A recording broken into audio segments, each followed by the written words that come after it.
Howdy, New Zealand. The big day's not far away, but there are still a few topics you need to be clued up on to be an informed voter. That's what Dangerzone Presents Playground Politics is here for. Today, our friendly citizens will be discussing state-owned assets. If you recall the 2011 general election, and I of course don't expect you ignorant youth will, you'll remember there was quite the commotion about asset sales.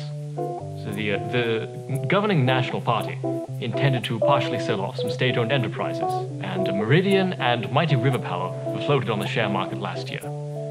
Personally, I would never buy into such penny stocks. Would we, Chester?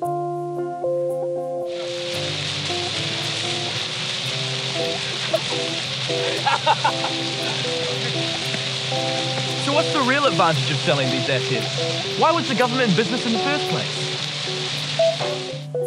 Government control over state-owned assets means that vital infrastructure is reasonably priced and can be operated in the public interest. So, selling off our assets, that'll just push up prices too, because shareholders, they'll be wanting to make a return on their investments. So, not only that, but these sold off assets, they go through this process of slimming down. So that's just corporate speak for layoffs, pay cuts, People seem to assume that the all-knowing and all-powerful state can operate any business in the public interest. But in many cases, it means the taxpayers are footing the bill and creating profits for businesses that would be too inefficient to survive in a competitive market. I mean, think about the railways, right? I mean, the government owned the railways for a long time, but they did so at a massive loss, just like the Australians gets the ABs.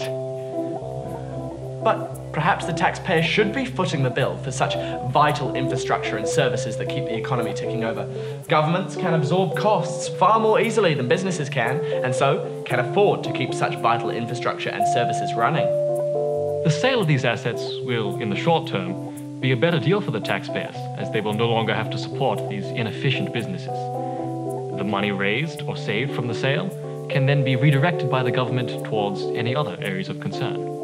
Well, that's all we have time for today, but tune in tomorrow for our final outing, looking at housing affordability.